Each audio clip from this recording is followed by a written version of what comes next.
mula sa GMA Network Center, ito ang 24 oras. Magandang gabi po, Luzon, Visayas at Mindanao. Idineklara ng House Committee on Justice na sufficient in substance ang ikatlo at ikaapat na impeachment complaint laban kay Vice President Sara Duterte. Mainit na tinalakay sa komite ang isyu ng mali umanong paggamit ng confidential funds at ang video ng bise ng pagbabanta umano kina Pangulong Bongbong Marcos, First Lady at dating Speaker. Papadalahan ng notice ang bise at may 10 araw siya para sagutin ang reklamo. Ayon sa kanyang kampo ay pinag-aaralan na ito ngayon. Nakatutok live si Tina Panganiban Jerez. Tina. Mel Emil Vicky, pinagbotohan na kanina ng House Committee on Justice na sufficient in substance ang 3rd at 4th impeachment complaints laban kay Vice President Sara Duterte. The Cabrera impeachment complaint, sufficient in substance, so ruled. Sa botong 54 yes, 1 no, parehong idineklara ng House Committee on Justice na sufficient in substance ang ikatlo at ikaapat na impeachment complaint laban kay Vice President Sara Duterte. Kasama sa mga ground for impeachment ng dalawang reklamo, culpable violation of the Constitution, betrayal of public trust, graft and corruption, bribery, at other high crimes. Kaugnay ito sa umunoy maling paggamit ng confidential funds, pagkontrata sa isang papatay sa Pangulo, First Lady at dating House Speaker, pagkamalumano ng unexplained wealth at hindi pagdedeklara nito sa kanyang SALN, at umunoy pagkilos para sa political destabilization, sedition at insurrection. Kasama sa mga basehan ng reklamo ang affidavit ng nagpakilalang dating aide ng bise na si Ramil Madriaga sa issue ng confidential funds. Si Madriaga ay kasalukuyang nakapiit dahil sa kasong kidnapping. They were instructed to turn over cash to intermediaries at the direction of respondent Sara Duterte supports direct liability. So dito po pumapasok yung participation ng respondent. So we are relying on an affidavit issued by an individual who is currently in prison. Now, sino ba si Madriaga? Meron ba siyang appointment kay BP Sara to prove that he is an employee or an authorized person? Para ma-direkta naman natin yung linkage nung dalawa. Kasi if we rely heavily doon sa affidavit niya, it should not come from a polluted fort. Kanina lamang ay nagsampa ng reklamong perjury si Vice President Duterte laban kay Madriaga kaugnay nito. Kinakabahan na siguro, yan ang tingin ko, yung kampo ni VP Sara. Nung noon hindi nila pinapansin, tapos biglang kinasuhan na nila. Kasama sa mainit na tinalakay ang video na pinagbabantaan umano ng bise, ang Pangulo, First Lady at dating Speaker. Hindi sapat ang statement na kontrobersyal or politically shocking. Sa complaint na ito, ang allegation ay speech lamang. Walang alegasyon na may actual hitman na kinuha. Walang maipakitang may agreement nga o conspiracy na ipatupad dito. Wala rin naipakitang may payment o arrangement na ginawa in order to facilitate such statements.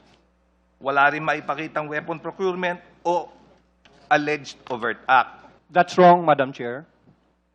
We are discussing on the sufficiency and substance and the irrelevant, illogical statements made in defense has no point because this is a direct threat to the life of the sovereign. I have seen the evidence and I have seen all the supporting documents, and this allegation is trial ready. For the information of everyone, this went to the NBI. The NBI filed a case and they have the evidence. Now, that threats were conditional, is inconsequential. The mere act, Madam Chair, that she said these words and that she contracted an assassin is impeachable in itself. Tiniyak din ng endorsers ng reklamo na mayroon silang ebidensya para patunayan ang alegasyon ng panunuhol laban sa bise.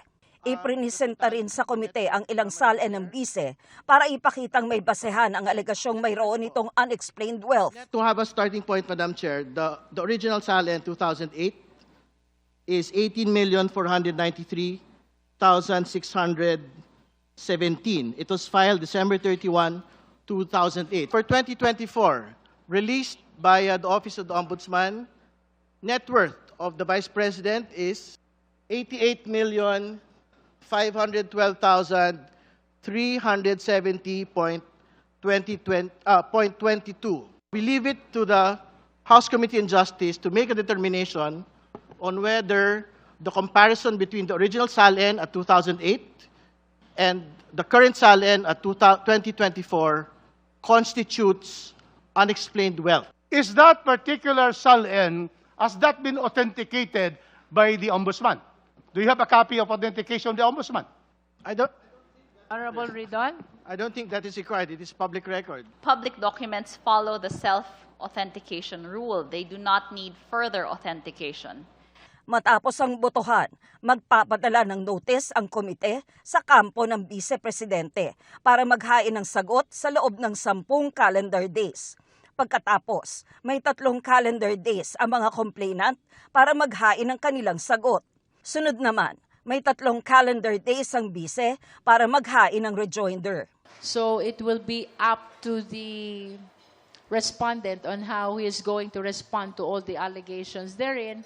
Either he files 2 separate answers or he files 1 answer indicating the responses to the 3rd impeachment complaint and indicating the responses as well to the 4th impeachment complaint. What is important is for us to have reference that we are still dealing with 2 impeachment complaints here, although consolidated in 1 proceeding. Sabi naman ng defense team ni Vice President Duterte, matapos ang desisyon ng komite, kanila raw susuriin ang mga naging aksyon ng komite at mga record ng proceedings. Hindi raw muna nila tatalakayin sa media ang nilalaman ng kaso at sasagutin ito sa tamang konstitusyonal na proseso. Ayon kay House Committee on Justice Chair Jervy Luistro, ang susunod na pulong ng komite ay posibleng itakda sa April 8.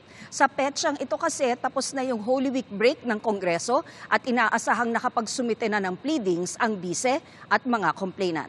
Vicky? Maraming salamat sa iyo, Tina Pangniban Perez. Inireklamo ni Vice President Sara Duterte ng perjury si Ramil Madriaga, ang nagpapakilala o nagpakilalang dati niyang security aide at inutusan umanong maghatid ng pera sa ilang personalidad. Ang git ng bise, hindi nagtrabaho si Madriaga sa kanyang mga naging opisina. Nakatutok si Chino Gaston. Sa Taguig Prosecutor's Office, naghain ng reklamong perjury si Vice President Sara Duterte kaninang umaga laban kay Ramil Madriaga, ang nagpakilalang naging security aide daw ng bise. Ang sabi ni Vice President Duterte sa isang pahayag, kailangan panagutan ni Madriaga ang mga kasinungalingan at mga imbento niya na gusto raw manlin lang ng publiko. Certification from the ASPG, formerly the VPSPG. We have a certification from the Department of Education, and we also have a certification from the Davao City local government, attesting that there has never been any Ramil Madriaga that was employed or otherwise connected with those offices. So, doon pa lang basag na yung storya ni Madriaga because in his affidavit, kung mapapansin nyo, he needs those connections with these offices for his allegations to be credible, for him to be in a position to say transport cash upon allegedly VP's instructions. Kailangan niyang PSG siya, VPSPG siya, pero ang ebidensya malinaw, hindi totoo. Hawak daw nilang ebidensya laban kay Madriaga ang mga affidavit ng mga dating security officer ni Duterte na nagsabing di nila kilala si Madriaga at imposibleng naging bahagi ito ng security group nila. November 2025, ginawa ang affidavit ni Madriaga.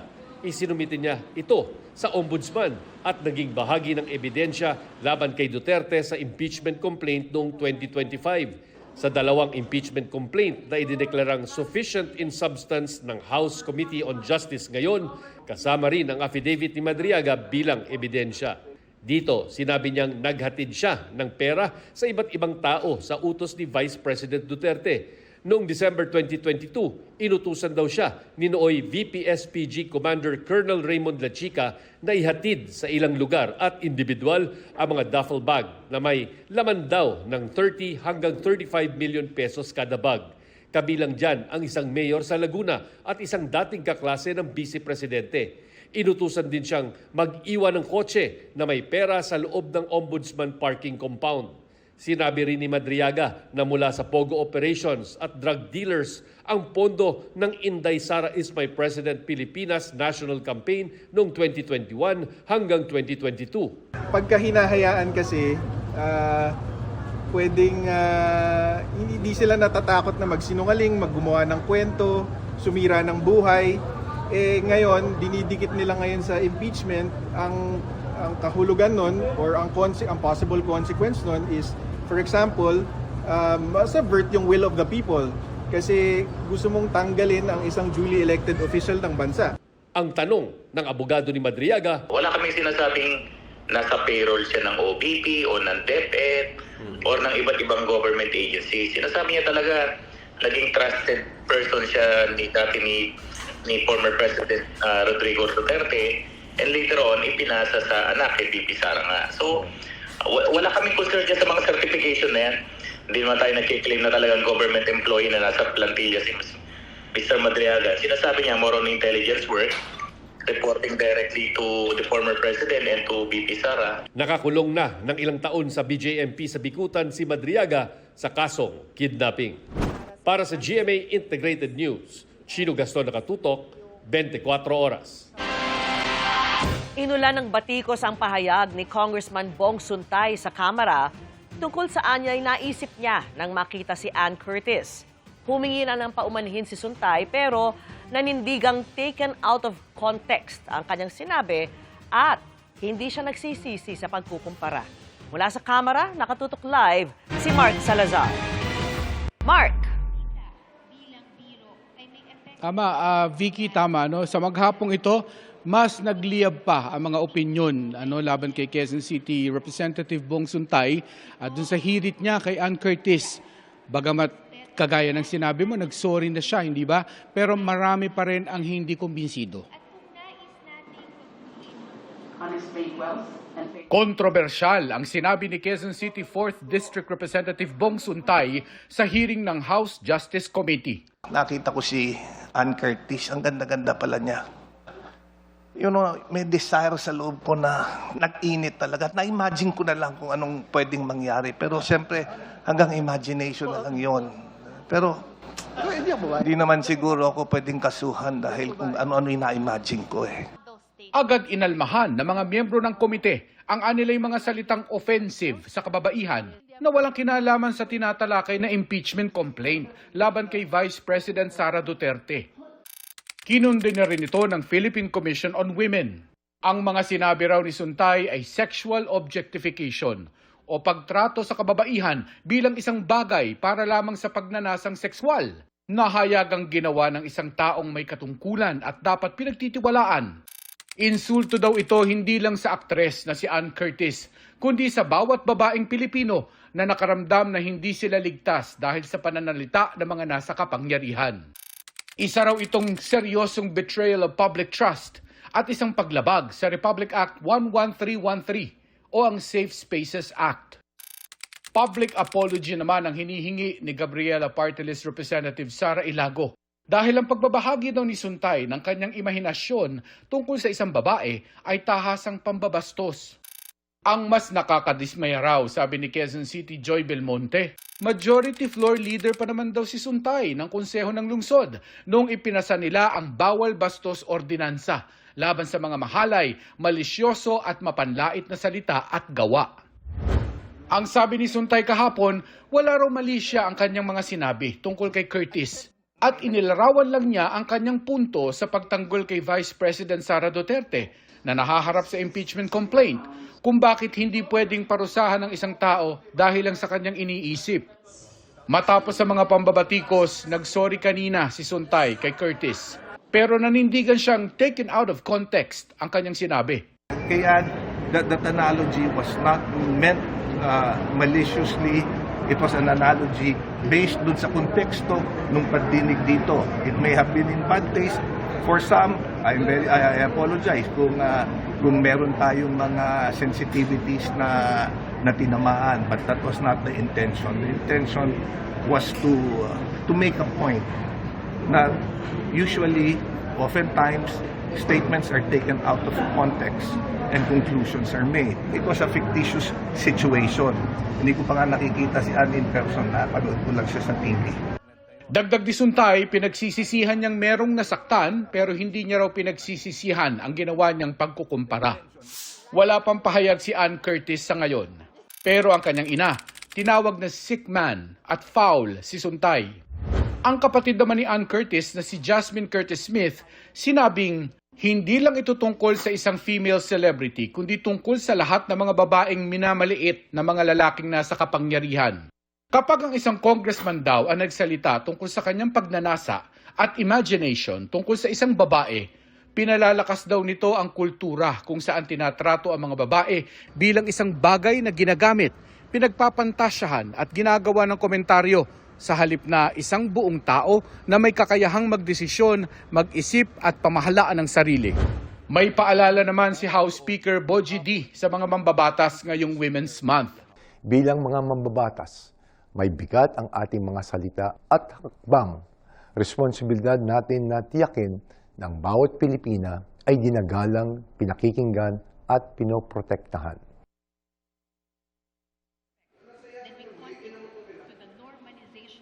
Sabi rin ni Gabriela Party List Representative Sara Ilago, isa raw sa mga options na kanilang tinitingnan ay yung mag-file ng ethics complaint laban kay Suntay para daw mag-iwan naman ito ng leksyon sa mga mambabatas. At sabi niya, dapat daw siguro ang mga mambabatas ay sumailalim din doon sa gender sensitivity seminars para naman hindi na maulit na ito. Vicky. Maraming salamat sa iyo, Mark Salazar. Sumuko na ang isa sa mga suspect sa pagkasawi ng isang freshman maritime student dahil umano sa hazing. Siya po ang driver ng kotseng nagatid sa biktima sa ospital bago ito abandonahin. Nakatutok si June Veneracion. Nakuhanan pa ng CCTV ng ospital ang tatlong sakay ng kotseng naghatid sa walang malay ni si Kenneth Alcedo sa ospital sa General Trias, Cavite noong linggo. Pero inabandon na rin nila si Alcedo na namatay dahil sa hinihinalang hazing. Matapos ang 2 araw, sumuko sa pulisya ang driver ng kotse. Dahil sa hot pursuit operation na ginagawa natin, napilitan siyang sumuko sa himpilan ng General Trias City Police Station. Agad siyang kinusudiya at inimbestigahan. Taliwas sa mga naunang ulat, ayon sa pulisya, hindi pinakawala ng sumukong driver. Inihahanda na nila ang reklamong paglabag sa anti-hazing law na isasampa sa driver. Lumalabas sa investigasyon ng pulisya na sa isang bakanting lote sa Langkaan 1, Dasmariñas, Cavite nangyari ang initiation rites. Sabi ng PNP, 21 ang mga dumalo sa initiation rites. Lahat sila ay mga kaeskwela raw ng biktima. Sa nasabing bilang, siyam raw ang may direct participation sa hazing. Up to now, nagkakandak po tayo ng hot pursuit operation kasi wala sila sa given address nila. Bukod kay Kenneth, meron pa umanong 2 neophyte na kasabay niyang sumalang sa initiation. Inihikayat po ng Philippine National Police yung 2 po pong kasama ng biktima na makipag-ugnayan sa Philippine National Police para po magbigay ng kanilang sariling bersyon o kwento po para po tuloy-tuloy yung investigasyon. Base sa medical legal examination, severe blunt force trauma to the lower extremities ang sanhi ng pagkamatay ng biktima. Batay sa forensic examination, nakitaan ng labi ng mga pasa sa hita, basag ng ngipin, at buto ng sili sa pribadong parte ng katawan, pati ibang pinsala. Somewhere po dito sa panga po niya, parang may crack po sa panga, may mga pasa po sa batok, likod, Tapos mga koko po, itong nangyaring initiation rites ay tinatawag nilang collegiate. Lahat ng participants dito, lahat pati yung mga sumalang sa initiation rites, they are members of this particular school. Pangako ng pamilya ni Kenneth, hindi sila titigil hanggat hindi nakukuha ang hustisya, kahit pa sakaling may mag-alok ng ₱1,000,000 areglo. Wala na yung kasiyahan namin. Hindi namin kailangan ng tira. Kailangan namin hostisya po, hindi tira. Ayon kay Interior Secretary John Vic Rimulya, mga miyembro ng Tau Gamma Phi ang mga sangkot sa hazing. Bilang fratman din pero ibang grupo. Alam aniya ni Rimulya ang kalakaran sa hazing at kung paano ito mapahinto. We have to talk to the leadership of Tau Gamma about this na para matigil na. Sinusubukan pa naming kunin ang panig ng Tau Gamma Phi ukol dito. Pero nauna nang iginit ang Tau Gamma Phi National Council na walang puwang sa kanilang organisasyon ang anumang uri ng hazing. Lahat umano ng kanilang chapter ay natasang sumunod sa anti-hazing law at panatilihin ang kulturang itinatag sa respeto, dignidad at sumusunod sa batas. Para sa GMA Integrated News, June Veneracion, Nakatutok, 24 Oras. Sa Abril, posibleng maramdaman ang epekto sa singil ng Meralco ng gulo sa Middle East, kung kailan pa namang inaasahang lalong iinit. Nakatutok si Maki Pulido. Kahit na coal at natural gas ang ginagamit ng mga planta ng kuryenteng pinagkukunan ng Meralco at ang bulto niyan ay galing sa Asia, tumataas naman ang presyo niyan basta sumisipa ang presyo ng langis. Kaya sabi ng Meralco, maaaring makaapekto pa rin ang giyera sa Middle East sa presyo ng kuryente kung magmahal ang langis. Ito'y kahit sinabi ng Department of Energy o DOE kahapon na wala silang nakikitang epekto sa presyo ng kuryente dahil nasa 3% lang ng mga planta sa bansa ang gumagamit ng langis. If the price of gas increases or the price of oil increases, lilipat sila sa ibang energy source like coal. So, mas marami rin gagamit ng coal kumpara sa other energy sources. So, yung presyo ng coal pwede rin tumaas in the coming months. Kung sakali man, mararamdaman daw ito sa April billing ng Meralco. Parang double whammy dahil nagsisimula ng uminit ang panahon kaya tataas ang konsumo sa kuryente. Sina Ricardo, ginawa ng lahat ng klase ng pagtitipid. Ilaw na lang ng cellphone ang ginagamit sa gabi at tinanggal na mga bumbilyang maaring maiwang bukas ng mga bata. Sa tanghali na lang sila gumagamit ng electric fan at may mga pagkakataon pang hindi ginagamit ang ref. Sa lahat ng paraan, ginagawa na namin. Parang ganun pa rin. Kaya minsan nag-iisip kami na baka may jumper, may nakakonekto sa amin, wala naman. Sa Power Lab ng Meralco, ipinakita nilang ilan sa tips na resulta ng kanilang pag-aaral. Kung DC o direct current fan ang electric fan, nasa 190 pesos ang bawas kada electric fan. Mas mahal ito kaysa sa conventional electric fan pero bawi raw ang gastos sa loob ng isang taon. 106 pesos naman ang matitipid kada buwan kung nasa 25 degrees ang thermostat ng isang 1 horsepower na aircon. Kung laging nililinisan ng aircon filter, 95 pesos kada buwan ang mababawa sa electric bill. 20 pesos ang matitipid kung isang beses sa isang oras mo lang bubuksan ang iyong ref. Yung mainit na hangin sa kwarto, papasok pa sa loob at kailangan palamigin ulit ng ating refrigerator. Yun po yung nagkakos nung pagtaas ng bill. Ang presyo naman ng langis, sabi ng Department of Energy, asahan ng mas tataas pa sa Martes sa susunod na linggo. Hindi pa lang masabi sa ngayon kung magkano dahil batay ito sa 5-day trading average sa bentahan ng langis. Sa gitna nito, may mga mungkahing magpatupad ng 4-day work week para mabawasan ang biyahe ng mga manggagawa na nagpapataas ng konsumo ng langis. Sa ngayon po ay maaaring pag-aralan po ng Pangulo ang ganyang suwestyon, lalo na kung magiging malala pa po ang nangyayaring Israel-Iran issue. Sa ngayon po ay hindi pa po ito napag-uusapan. Para sa GMA Integrated News, Maki Pulido, Nakatutok, 24 Oras. Chika Minute na po mga kapuso at ang maghahatid ng latest sa showbiz happenings ngayong gabi, ang nagbabalik kapuso na si Bianca King. Bianca. Thank you, Miss Vicky. Good evening mga kapuso. At happy midweek chikahan mga kapuso. Mapapanood na this March 7 sa GMA Network ang The Veiled Cup, kung saan itinanghal na Grand Champion si The Clash 2025 runner-up Arabel de la Cruz. May bonus pang behind-the-scenes stories at experiences mismo ni Arabel sa kompetisyon. Makichika kay Aubrey Carampel. 필리핀의 라구나 디바입니다. 축하드립니다. Ang winning moment ni Sparkle singer Arabel de la Cruz sa World Cup 2026 na ginanap sa South Korea. Mapapanood na sa GMA. This February 1 nang itinanghal si Arabel bilang Grand Champion sa naturang singing competition, kung saan nakalaban niya ang ilan ding mahuhusay na singers mula sa iba't ibang bansa sa Asia. Sa South Korea lang ipinalabas ang show at may mga ilang snippets din online na wala rin daw subtitles. Kaya si Arabel excited na. Iba pa rin yung mapapanood ng buo sa TV talaga. Kung ngayon, meron na syempre translation, maintindihan nila kung ano nangyayari. Mapapanood din ang performances ng kanyang mga nakalaban sa top 5 na representatives ng mga bansang Thailand, Laos at South Korea. Pati na ang ilang behind-the-scenes stories and experiences ni Arabel. Yung backstory, yung mga behind the scenes na nangyari doon po sa World Cup, sa buong journey ko. Pag-amin ni Arabel, life-changing ang tanghaling Grand Champion sa isang international singing competition. Lalo't ito ang nagbalik ng kanyang kumpiyansa sa sarili. Pag uwi dito, iba yung pakiramdam na welcome ka, hindi lang as grand finalist or isa sa mga nag-represent sa Philippines, kundi tayo yung nag-title, yung matawag ka na champion, iba yung pakiramdam nun. Sa ngayon, pinaghahandaan na niya ang Asian Tour kasama ang World Cup finalists. Hopefully this year, maganap na yung concert. Aubrey Carampel, updated sa Showbiz Happenings.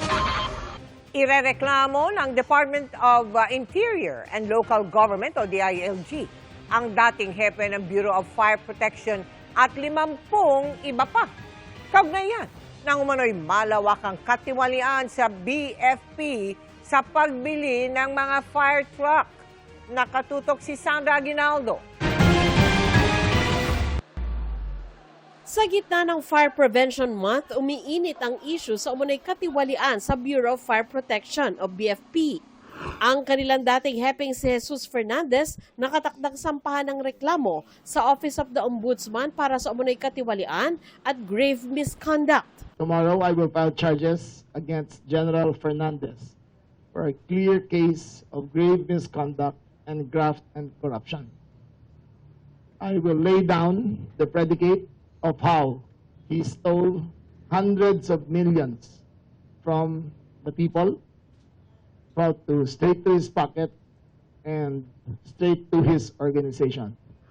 Bukod kay Fernandez, may 50 pang kakasuhan kaugnay sa pandaraya sa bidding mula 2021 hanggang 2025 at iba pang katiwalian na may kaugnayan sa pagbili ng fire truck. It will show a very malicious attempt to create a syndicate to profit from the purchase of fire trucks in the Philippines. We're filing cases against inspectors who sell fire extinguishers, who harass every single business owner in this country para kumita sila. It's a $15 billion a year industry.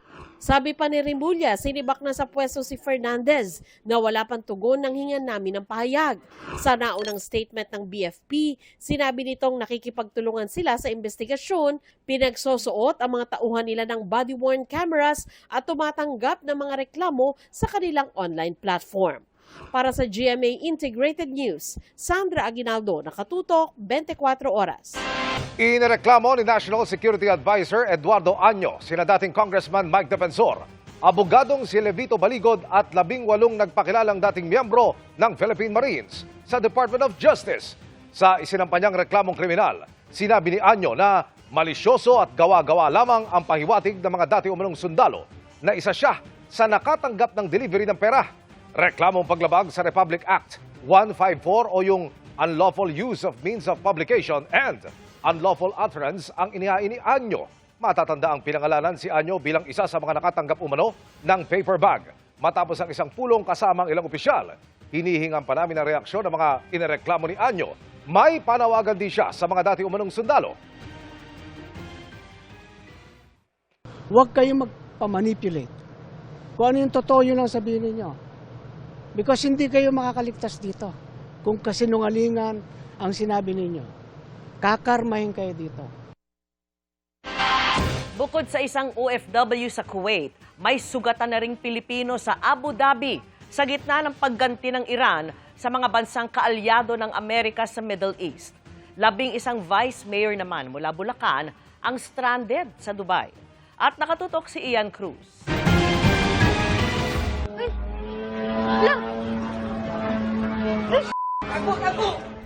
Napasigaw at napatakbo na lang ang ilang OFW kasunod ng malakas sa pagsabog na yan na yumanig sa Dubai. Ramdam din ang lakas niyan sa isa pang kuha. Sa Israel, nagliyab ang mga sasakyan matapos tamaan ng shrapnel mula sa missile ng Iran. Tuloy din ang mga naitatalang pagsabog sa Tehran sa Iran. Ang mga pag-ataking yan, bunsod pa rin ang gantihan sa pagitan ng Iran, US at Israel, kung saan damay pati ang mga kalapit bansa sa Middle East. Isang Pilipina na sa Israel ang nasawi sa kaguluhan. Bumalik sa area ng wasak ng gusali ang mister ni Mary Ann Velasquez de Vera para hanapin ang ilang gamit ng misis. Tumanggi siyang magpa-interview pero hinayaan ng kaibigan nila na magsalita para sa kanya. Nasa stage pa ho ng shock talaga. Hindi pa po niya talaga matanggap kasi everyday sila magkasama. Sabi nga niya, ate, magpapakatatag ako. Nakausap na raw ng Department of Migrant Workers at iba pang ahensya ang mga kamag-anak ni Mary Ann. Hindi pa muna maiuwi ang kanyang labi sa ngayon. Komplikasyon arises, sabi nga ni Yusek Feli, because sarado yung airspace sa ngayon. Because ongoing pa yung nangyayaring atake. Ambassador Kirsch here in Manila has already said that the Israeli government is determined to bring her home. Dalawa naman ang naitalang sugatan, isang OFW sa Kuwait at isang OFW sa Abu Dhabi. Kanina I heard Ambassador Doiver in Abu Dhabi talk about an injured OFW na nakaapak ng debris. But she's okay too. Halos 1,200 na ang bilang ng mga OFW sa Middle East na gusto nang makauwi sa Pilipinas. Patuloy daw makikipag-ugnayan ng opisyal ng Pilipinas sa kanila. Nakalatag na rin daw ang plano sakaling kailanganin ng mandatory repatriation sakaling lumala ang sitwasyon. Tinatayang nasa 2.5 million ang OFW sa Middle East. We want those risks down to zero as much as possible before we undertake repatriation. Sinabi naman ni Interior Secretary John Vic Remulla, 11 vice mayor mula sa Bulacan ang stranded din sa Dubai dahil sa personal na biyahe. May travel authority naman daw sila pero inaalam ang kaso ng isang mayor na stranded din pero walang otoridad na magbiyahe abroad. Umalis sila Wednesday last week, mga vice mayors from Bulacan. May isang mayor yata na kasama. Yung mayor parang walang travel authority. Titignan pa namin kung totoo. Para sa GMA Integrated News, Ian Cruz, nakatutok 24 oras. Ngayong Marso na sisimulan ng mga pagdinig sa mga ethics complaint laban sa ilang senador matapos maisapinalang rules kaugnay niyan. Pero hindi isa sa publiko ang mga pagdinig. Nakatutok si Mab Gonzalez. Plinansya na ng Senate Ethics Committee sa isang pulong ang rules para sa pagdinig sa 6 na nakabimbing ethics complaints laban sa ilang senador. May kopya na ang mga miyembro ng komite at 5 araw pagkalathala ng rules ay pagpupulungan naman kung may grounds o basehan ang bawat reklamo. This is the first time that the Ethics Committee had this much complaints against senators. Siguro we'll take it one case at a time or two at a time. Hindi pinangalanan kung sino-sino ang mga inreklamo. Ayon kay Ejercito, hindi siya lalahok bilang chairman kapag dininig na ang reklamo laban sa kanya. Nag-ayos na rin po kami ng inhibition, yung mga rules.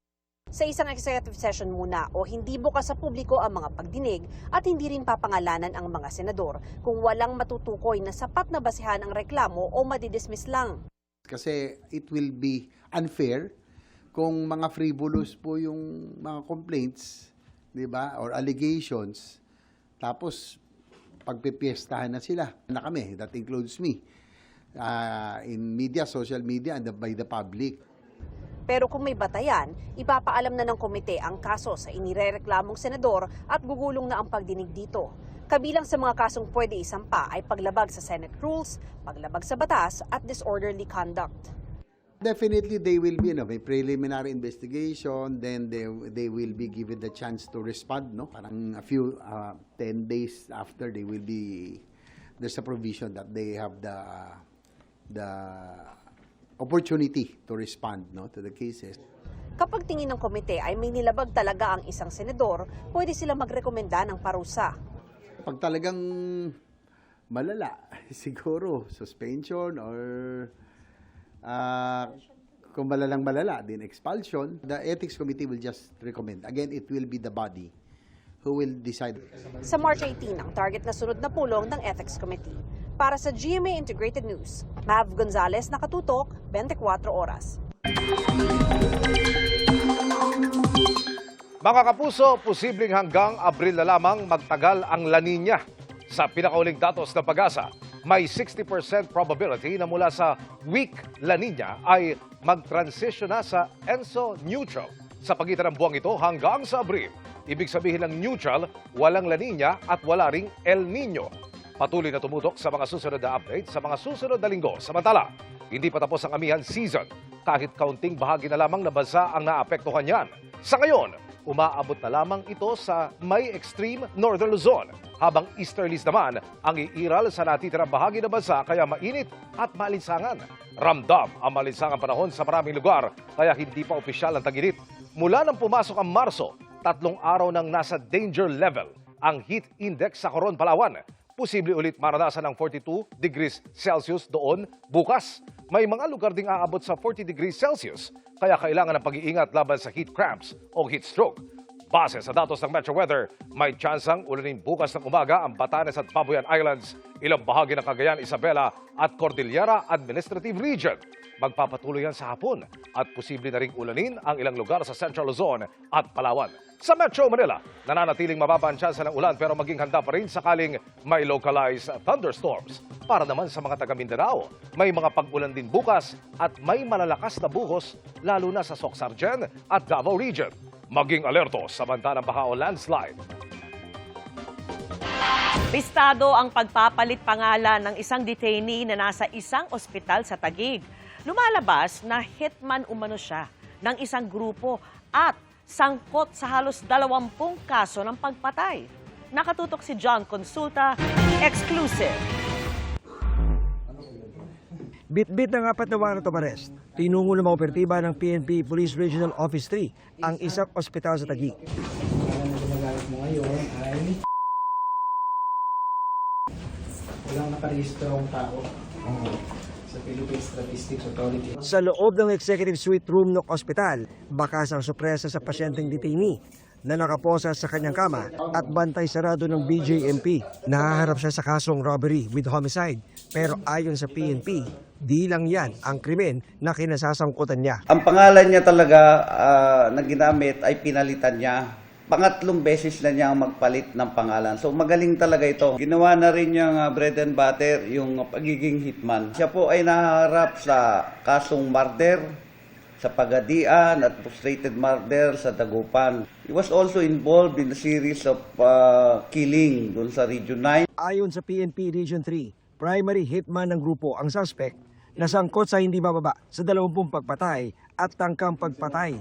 Kabilang dyan ang bank robbery sa Santa Cruz, Laguna noong January 2016 kung saan 2 ang nasawi. Kailangan niyang harapin yan to give justice doon sa mga naging biktima niya. Tumakbo.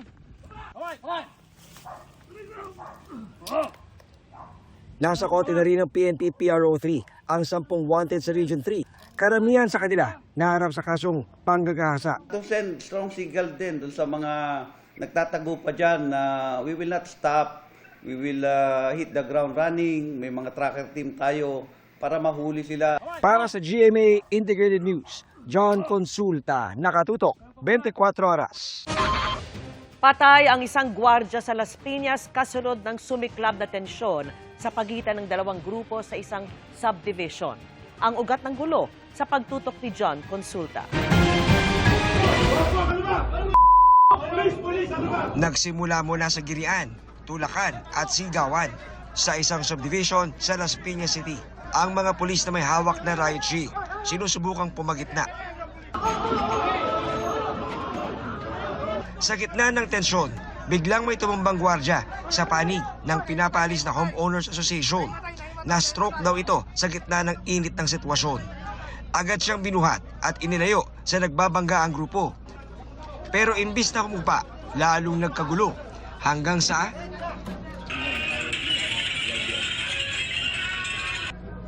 maya-maya lang, tuluyan ang napasok ng isang grupo ang tanggapan ng Homeowners Association kasama ang sheriff ng Human Settlements Adjudication Commission o HSAC ng DSUD. Ayon sa kabilang grupo, kinagulat daw nila ang marahas na paraan ng pagpasok sa kanilang opisina na nauwi sa pagkasawi ng isa sa kanilang gwardya. Mabilis na naging mabayolente at sa altercation nangyari, meron po tayong isang gwardya, may gwardya po ang Beth Resort Village Homeowners Association na pumanaw. We will attend and take legal remedies and action dun sa namatay nating gwardya. Any form of violence should never be done sa pagpapatupad ng mga ganitong klaseng pagkakataon. Pero sagot ng kalaban nilang Homeowners Association Group, sila ang may kasalanan dahil sa kabila ng pagiging 2 taon ng expired ng kanilang pagiging officers, di nila sinunod ang utos ng DSUD na bakantihin na ang tanggapan. We do not want violence. We're not here to fight. We're here to serve. For the longest time, they did not want to cooperate and step down. And if you read the writ of execution, the implementation of the writ of execution itself, okay, that they have to cease operation, step down and stop management of the HOA, and turn over all assets. If they cooperated, their guards were told to cooperate. None of the hustling, none of the commotion will happen. Sa huli, itin-over ng sheriff ng DSUD ang kontrol sa bagong Homeowners Association na nangakong magsasagawa ng eleksyon sa kanilang subdivision na may 10,000 nakarehistrong bahay. Para sa GMA Integrated News, John Consulta, nakatutok, 24 oras. Mga kapuso, hindi na lamang sextortion ang kinakaharap ngayon ng isang Syrian na naunang inireklamo ng mga dati niyang nakarelasyon na Pinay. Isang nakilala niya umano sa dating app ang nagsabing hinold up umano siya ng dayuhan. Narito ang eksklusibo kong pagtutok. Inireklamo kahapon sa PNP Anti-Cybercrime Group ng isang online streaming actress at isang 20 anyos na nursing student ang kapwa nakarelasyon nilang Syria national na nakilala nila sa isang eskwelahan sa Dagupan, Pangasinan kung saan ito nag-aaral ng medisina. Ang reklamo laban sa dayuhan, sextortion. Isisend niya po yung fake video ko sa full family and relatives kung hindi ko siya bibigyan ng kalahating milyong piso. Nakakahiya po, masakit, mahirap. Nakakapagod na po yung ginagawa niya, tapos sobrang stress. Pagkatapos namin itong maipalabas kagabi kaninang umaga, isa namang 27 anyos na salon assistant na nabiktima rin daw ng dayuhan ang nagsadya sa aming opisina para magreklamo. Meron ako ipapakita sa iyong litrato.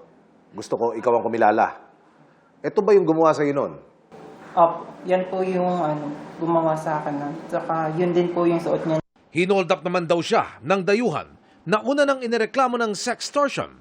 Ayon kay Mark, hindi niya tunay na pangalan, nakilala niya sa dating app ang dayuhan at mabilis daw siyang niyaya na makipagkita.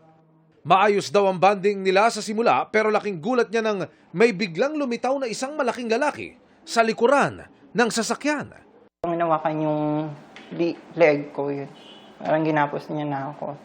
Tapos siya naman, inahalungkat niya na yung bulsa ko, kinukuha niya na yung cellphone ko, pati yung sa wallet ko, chine-check niya kung ano yung laman. Nilimas daw ng Syrian at kasama nito ang laman ng kanyang wallet at tinransfer ang laman ng kanyang bank account. Pagkatapos, nakuha niya na yung mga yung password ng PIN ko tsaka yung pera ko. Yung isang kasama niya, inisprayan niya ako ng parang ang naamoy ko kasi parang alcohol. Yun, pero buti na hindi naapektuhan yung mata ko. Tapos tinulak niya na ako palabas nung kasama niya sa kotse. Natandaan ko pa yung plate number. Sabi sa investigasyon, wala daw yung plate number na yun. Gawa-gawa lang daw po yun. Nakapaghain na ng reklamo si Mark. Patuloy naman ang pag-track ng pulisya sa kinaroroonan ng dayuhan. Mensahe ni Mark at ng pulisya sa publiko, lalo sa mga gumagamit ng dating app. Gusto ko lang is talagang mahuli. Check nyo ng maigi yung kausap nyo para hindi kayo matulad sa akin na hold up. Sa mga gumagamit o tumatangkilik ng dating apps, maging maingat po tayo dito para maiwasan, mabiktima ng may masamang hangarin. Para sa GMA Integrated News, Emil Sumangil, nakatutok 24 oras. Inihahanda na ang reklamong isasampa laban sa driver na naghatid sa isa umunong hazing victim sa isang ospital sa Cavite. Suspect na siya, lalo't inabandona lang niya basta ang biktima. Mula sa Cavite, nakatutok live si Oscar Oida. Oscar! Yes, Vicky, pasado las 5 na hapon nang ilabas ng General Trias Police Station ang suspect upang dalhin ng Dasmariñas City para isailalim sa inquest. Isang case conference ang isinagawa kanina sa pakikipagtulungan ng General Trias at Dasmariñas Police para mabigyan ng hustisya si Kenneth Alcedo, ang pininiwalaang namatay dahil sa hazing. Matapos ang kalunos-lunos sa sinapit ng anak na si Kenneth Alcedo, halos di na anya matigil sa pag-iyak ang kanyang inang si Gemma. Di siya makapaniwalang wala na ang bunso. Wala niya silang kamalay-malay na pumapasok pala sa frat si Kenneth. Bagaman may napansin siya nitong Sabado, isang araw bago ang malagim na pangyayari. Sabi ko, anak, bakit yung mukha mo ang lungkot, tapos parang namumutla. Sabi pa naman ng asawa ko, kaya dapat mapapacheck up po kasi baka talagang dala na yung sa may UTI o anong meron kasi bakit ihi ng ihi. Hindi na yung mabibitawan yung cellphone kaysa CR dinadala.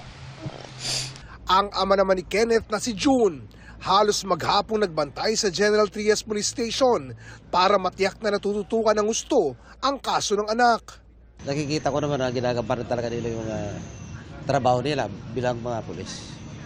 Kanina, isang case conference sa pinangunahan ng PNP Provincial Director ang isinagawa sa General Trias kaugnay nito.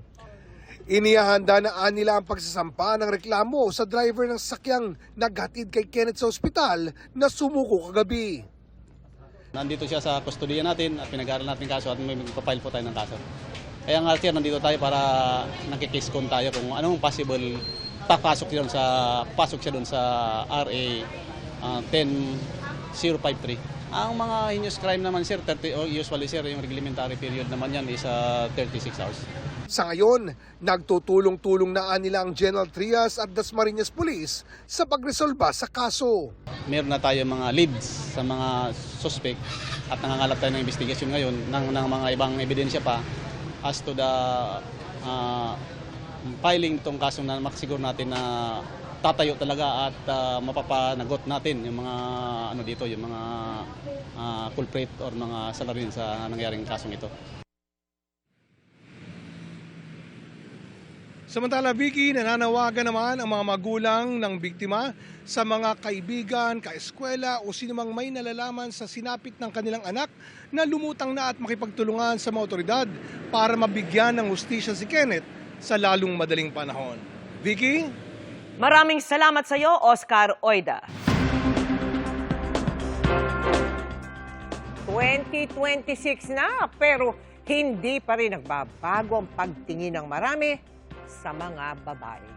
Sa pinakahuling SWS survey nga mahigit 80% pa rin ng mga Pilipino ang naniniwalang ang pangangalaga sa bahay at pamilya ang kanilang tungkulin.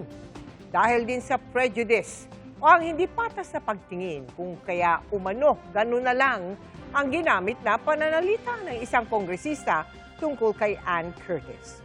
Pero ang sabi ng aming mga nakausap, hindi na yan dapat kinukonsinti. Ang boses mo, pakinggan natin sa pagtutok ni Joseph Moro. Hindi nga pwede yun. Umani ng iba't ibang reaksyon ang binanggit ni Quezon City 4th District Representative Bong Suntay sa pagdinig kung may batayan ng impeachment complaint laban kay Vice President Sara Duterte. Nakita ko si Ann Curtis. Ang ganda-ganda pala niya. May desire sa loob ko na nag-init talaga. At na-imagine ko na lang kung anong pwedeng mangyari. Pero siyempre, hanggang imagination na lang yon. Pero di naman siguro ako pwedeng kasuhan dahil kung ano-ano yung na-imagine ko eh. Pero maraming hindi natawa dito. Ang tingin mo doon? Pagnanasa. Tama ba yun? Hindi dapat. Kasi mali yun eh. Siyempre enraged tayo. Bakit? Women's Month pa. Nakaka-open siya. May halo siyang mali siya.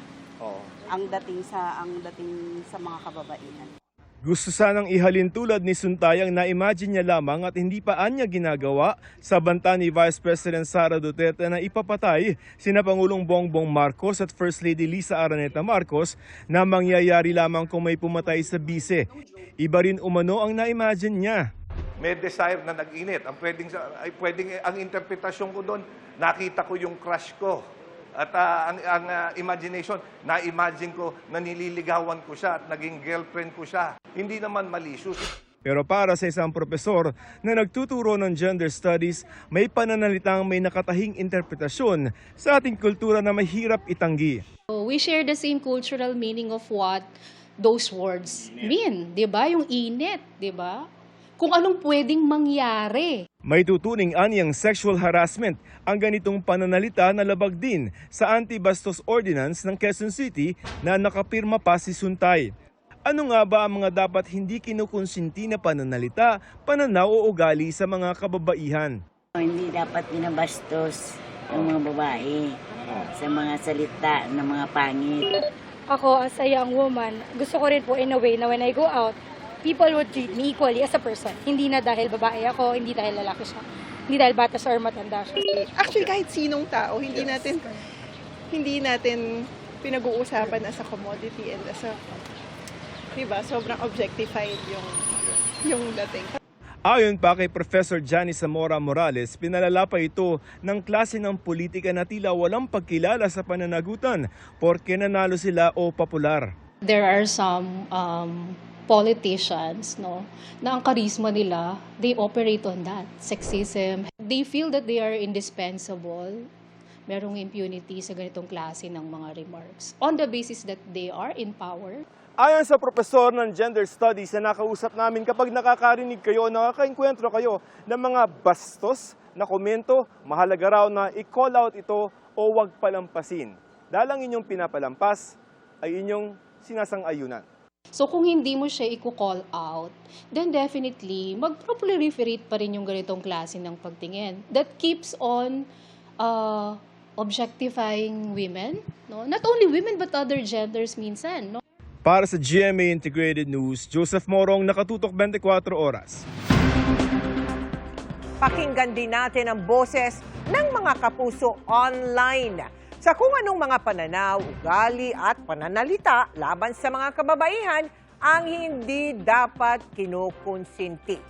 Sabi ng isang netizen, di dapat konsintihin ang pagmamaliit sa kakayahan ng mga kababaihan at pagtrato sa kanila bilang sexual object. Anya, mutual respect at boundaries ang kailangan anuman ang kasarian.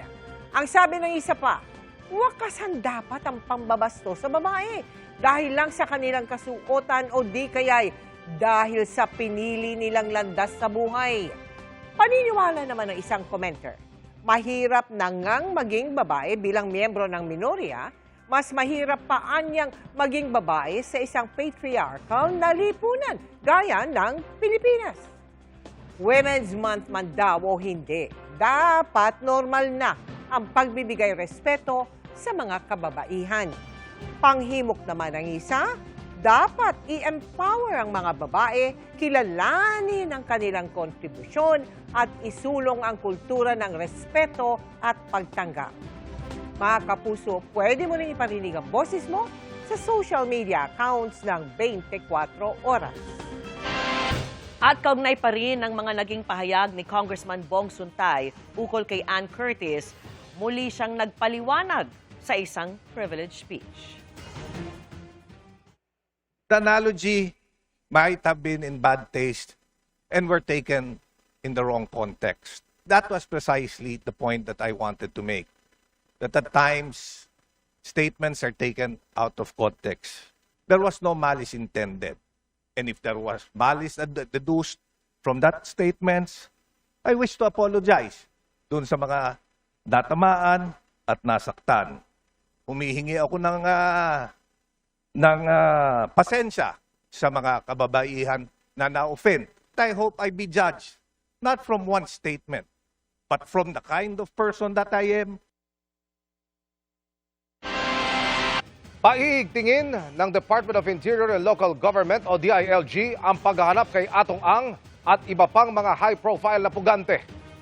Ayon kay DILG Secretary John Vic Remulla, isang malaki at malawakang manhunt operation ang gagawin.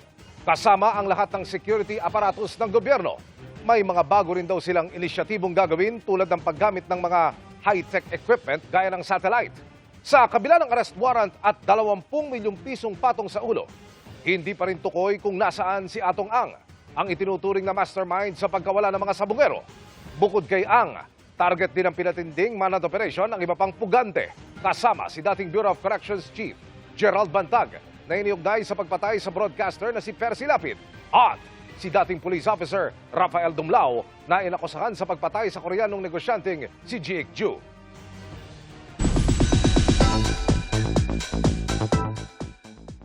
Mula sa pagiging excited lang sa pagpasok sa bahay ni Kuya hanggang sa tanghaling second big placers ng PBB Celebrity Collab Edition 2.0, full circle moment ang naging journey ni Heath Hornales at Crystal Mejes. Si Heath, ano naman kaya ang reaksyon sa fan edits na nag-ship sa kanila ni Kapuso Big winner Caprice Cayetano? Ichichika yan ni Nelson Canlas. Parang kailan lang nang eksklusibong ipinakilala ng GMA Integrated News ang ikatlong pares na sasabak sa Pinoy Big Brother Celebrity Collab Edition 2.0. I just felt ready, Sir Nelson. You felt ready from the start? Yeah, I don't know eh. Parang, di ba sinasabi nila before any audition, kinakabahan ka and everything. But me, I felt excitement. I felt peace. If something is for me or someone is for me, I would always ask God to give me peace. And at that time, I felt nothing but peace and excitement.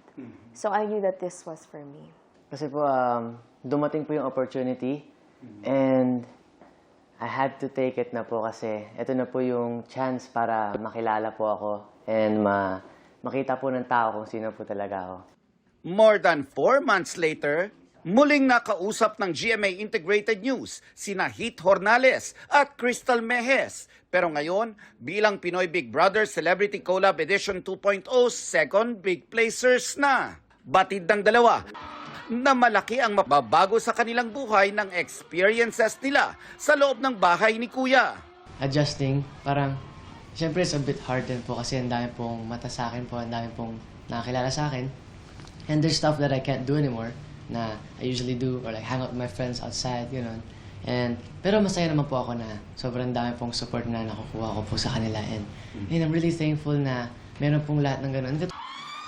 Pag-amin ni na Crystal at Heath, minsan ay overwhelming ang natatanggap nilang atensyon. Tila nalula nga raw si Crystal sa dami ng messages niya nang muli niyang buksan ang kanyang cellphone. Siguro I will make a conscious effort talaga to put it away muna, yung phone. It's interesting to know, ilan ang unread messages mo nung pagbukas mo ng cellphone? Ang dami po, super dami. Super dami. Super dami. But honestly po, I try to read talaga yung mga messages. Binabasa po talaga siya isa-isa. Kasi it means so much to me po. Wala na raw break para sa dalawa dahil trabaho na ang gusto nilang gawin as soon as possible. Nakaka-excite daw kasi ang naibigay sa kanilang platform at kung paano ito makakapagpasaya at makaka-inspire ng fans. Gusto ko na pong umarte. Gusto ko na pong mag-taping. Wala mo ng bakasyon? Wala, work po muna ako. Work po muna. Gusto ko na pong umarte. So, sana po magkaroon lang po ng opportunity. Nagbigay naman ng reaksyon si Heath tungkol sa pag-ship sa kanya with co-housemate Caprice Cayetano. Malinaw daw para sa young star ang friendship nila ni Caprice. Tuwang-tuwa naman siya sa mga cap-hit lang na mga post at edit. Nakakatuwa po siya kasi napapasaya din po namin yung ibang mga housemates sa loob po. And ayun, I'm open naman po with anyone po din for work. So I'm open naman po for anyone. And ayun, natutuwa lang po ako tuwing nakikita po yung mga ganung posts or mga ganung comments po sa amin. And it's nice to see people na parang enjoying what we do. Nelson Canlas, updated sa Showbiz Happenings. And that's my chika this Wednesday night. Sa ngalan ni Iya Arellano, ako po si Bianca King. Miss Mel, Miss Vicky, Emil? Thanks, Bianca. Salamat sa iyo, Bianca. Thanks, Bianca. At yan ang mga balita ngayong Miyerkules. Ako po si Mel Tiangco. Ako naman po si Vicky Morales para sa mas malaking misyon. Para sa mas malawak na paglilingkod sa bayan, ako po si Emil Sumangil. Mula sa GMA Integrated News, ang News Authority ng Pilipino. Nakatuto kami 24 oras.